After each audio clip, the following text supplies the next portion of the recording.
Mari kita satu dalam doa.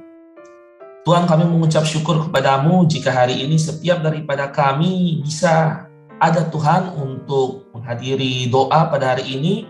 Biar setiap daripada kami Tuhan menikmati firman Tuhan yang akan ditabur. Biar firman-Mu itu yang mengingatkan setiap kami bahwa setiap daripada kami harus memiliki iman yang bukan hanya meminta kepadamu, iman yang mengharapkan sesuatu berkat jasmani daripadamu, tetapi iman yang mengharapkan hadirat daripada Tuhan itu sendiri. Ini kami Tuhan, urapi setiap daripada kami, biar setiap daripada kami yang mendengarkan firman-Mu ini juga bertumbuh Tuhan. Di dalam nama Tuhan Yesus, haleluya. Amin. Shalom, Bapak Ibu Saudara-saudari.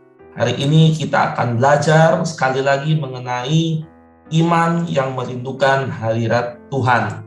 Ada tipe-tipe orang Kristen, di mana ada yang datang dengan merindukan hadirat Tuhan, ada yang haus, benar-benar rindu, benar-benar mengharapkan hadirat Tuhan, waktu ke gereja, waktu ke ibadah, waktu bersekutu dalam konsel dan doa. Tetapi ada juga orang Kristen, mungkin termasuk saya, yang datang itu hanya biasa-biasa aja. Datang itu seperti tidak ada kerinduan, datang itu seperti ya sudah, saya datang, saya seperti mengisi absen di gereja, saya sudah setor muka, saya sudah checklist, setelah itu saya pulang, saya nggak mendapatkan apa-apa. Nah, banyak sekali justru tipe yang kedua seperti ini.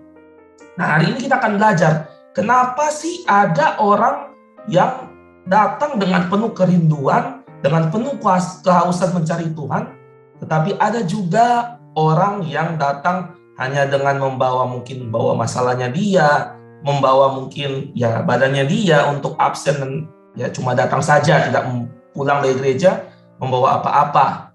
Nah, kalau kita lihat dalam Yohanes 15 ayat 18 sampai dengan 19. Ini poin pertama Bapak Ibu. Jikalau dunia membenci kamu, ingatlah bahwa ia telah lebih dahulu membenci aku daripada kamu. 19. Sekiranya kamu dari dunia, tentulah dunia mengasihi kamu sebagai miliknya. Tetapi karena kamu bukan dari dunia, melainkan aku telah memilih kamu dari dunia, sebab itulah dunia membenci kamu. Amin. Jadi Bapak Ibu, firman ini mungkin kalau sekilas, kalau kita baca secara cepat aja, firman ini bicara bahwa dunia ini membenci kita. Cuma sebatas di situ. Dunia membenci kita karena dunia tidak mengenal kita, karena kita bukan dari dunia ini. Tetapi kemarin saya melakukan perenungan singkat, saya baca berkali-kali, dan saya dapatkan sesuatu di mana ada sisi lain dari firman ini, di mana mengatakan bahwa kita bukan dari dunia ini. Nah, poin pertama yaitu kita sadar kalau kita ini bukan dari dunia ini. Kenapa Bapak Ibu? Karena waktu seseorang ini dia sadar bahwa dia bukan dari dunia ini, tetapi dia dari surga, dia berasal dari yang di atas, maka dia itu akan muncul satu kerinduan. Saya kasih contoh. Ada seorang yang merantau, mungkin dia kerja atau dia mahasiswa. Dia mungkin pergi ke satu tempat yang jauh. Termasuk saya dulu pernah kuliah di satu tempat yang jauh dari rumah. Waktu saya pergi jauh dari rumah, jika saya merasa I belong to tempat yang baru itu, saya merasa saya kerasan dengan tempat yang baru itu, saya akan melupakan kampung halaman saya tidak akan punya kerinduan, karena saya sudah nyaman dengan tempat yang baru. Tetapi, kalau saya punya satu mindset bahwa saya bukan berasal dari tempat itu, saya hanya sementara di situ, dan saya akan kembali ke rumah nantinya. Saya belong di rumah saya, yang dimana tempat asal saya akan punya kerinduan di situ. Yang mana saya akan kembali, saya mungkin akan telepon dengan keluarga di tempat saya itu.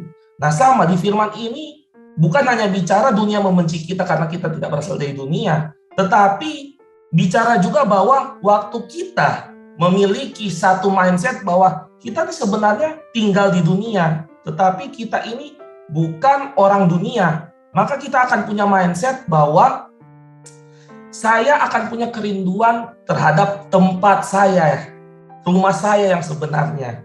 Nah, hari-hari ini Bapak Ibu, orang punya mindset, oh iya saya tinggal di dunia, ya saya akan menikmati dunia, saya akan mencintai dunia. Tetapi dia lupa bahwa kita ini sudah dipilih. Kita ini bahkan dikatakan orang di gereja itu orang yang dipilih dari Tuhan berbeda dengan dunia. Nah, hari ini mari kita punya mindset bahwa memang kita tinggal di dunia. Memang kita hari ini punya tubuh fisik, kita bekerja, kita tinggal di dunia, kita perlu makan, kita punya kebutuhan fisik. Tetapi ingat bahwa kita ini bukan orang di dunia. Kita bukan berasal dari dunia, kita sudah dipilih oleh Tuhan.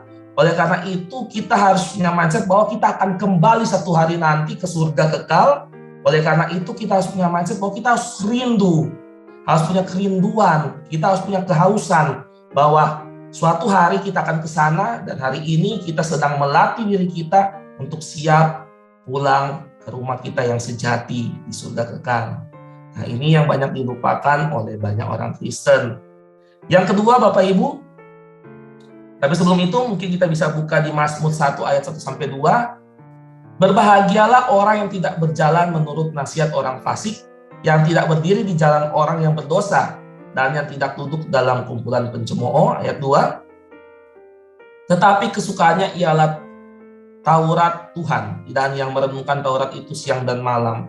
Jadi orang yang merasa dia ini belong to heaven, merasa dia ini adalah kepunyaan surga, dia akan kembali ke surga, sudah pasti dia akan punya kerinduan yang sama dengan kerinduan yang dimiliki surga atau dimiliki oleh Tuhan, yaitu merindukan Taurat, menyukai Taurat atau firman Tuhan. Amin. Yesaya 59 ayat 1-2, poin kedua. Sesungguhnya tangan Tuhan tidak kurang panjang untuk menyelamatkan, dan pendengarannya tidak kurang tajam untuk mendengar. Ayat kedua. Tetapi yang merupakan pemisah antara kamu dan Allahmu ialah segala kejahatanmu, dan yang membuat dia menyembunyikan diri terhadap kamu sehingga ia tidak mendengar ialah segala dosamu. Nah, poin nomor kedua, selain kita ini harus tahu bahwa kita ini manusia surga sebenarnya, atau kita belong to heaven, kita adalah penghuni surga. Yang kedua Bapak Ibu, yaitu kita harus tahu bahwa terkadang dosa dan kesalahan kita atau kejahatan kita itu yang membawa atau membuat kita jauh dari hadirat Tuhan. Sekali lagi, bahwa dosa dan kesalahan kita itu yang menjadi jurang pemisah atau yang menjauhkan kita dari hadirat Tuhan.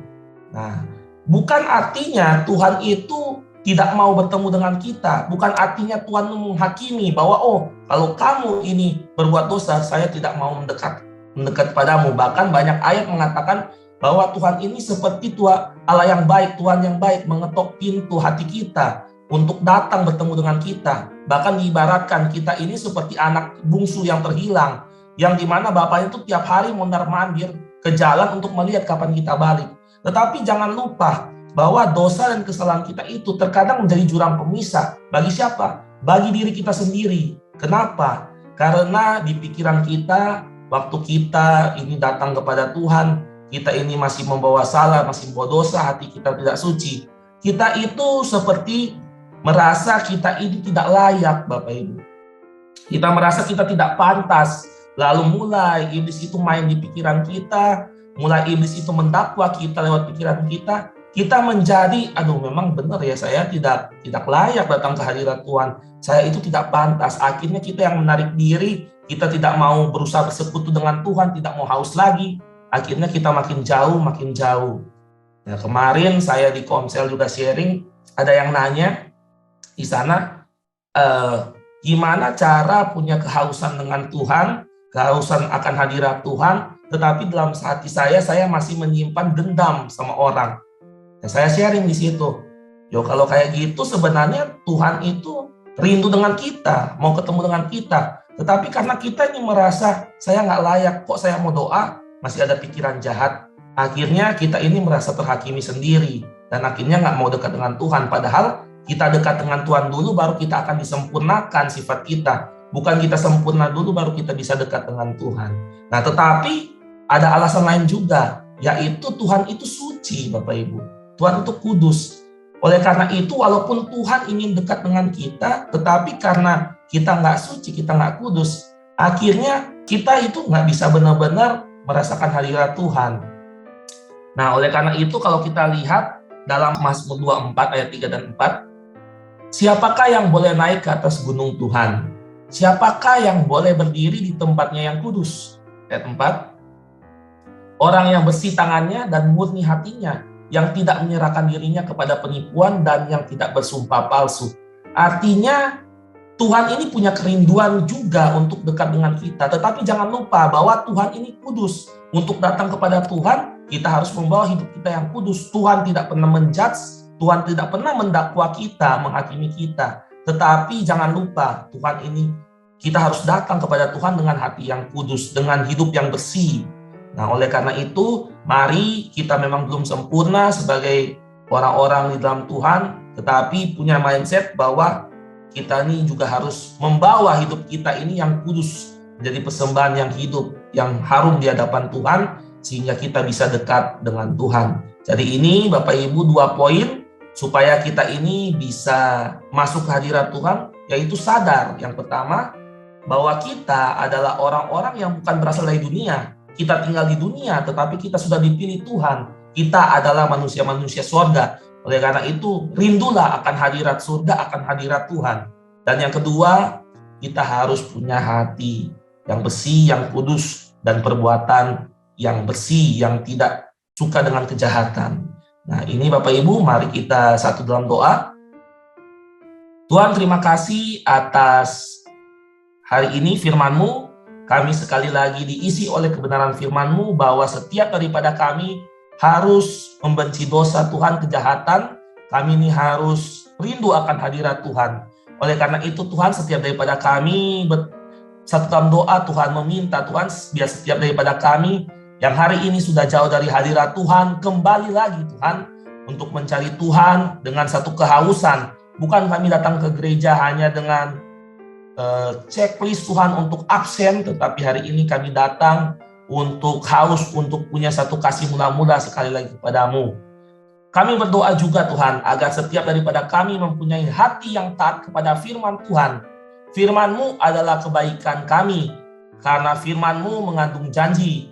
Walaupun terkadang kami tidak mengerti, tetapi pimpinlah kami untuk tetap mampu melakukannya. Mari Bapak Ibu kita dekapkan kedua tangan kita di dada. Jika saudara punya pergumulan, persoalan, tantangan di dalam karir, studi keuangan, masalah keluarga, kesehatan, apapun juga termasuk dalam perjodohan, biarlah berkat Tuhan turun ke atasmu, kekuatan kasih Tuhan turun atasmu, dan percayalah Tuhan akan membukakan pintu-pintu berkat, serta damai sejahtera Allah menaungimu senantiasa. Saudara terkasih, jika ada yang sakit, mari tumpangkan tanganmu di bagian yang sakit, supaya menjadi sembuh di dalam nama Tuhan Yesus Kristus. Haleluya. Amin. Jika saudara masih membutuhkan pelayanan doa dan konseling, silakan menghubungi nomor yang ada di bawah ini. Tuhan Yesus memberkati.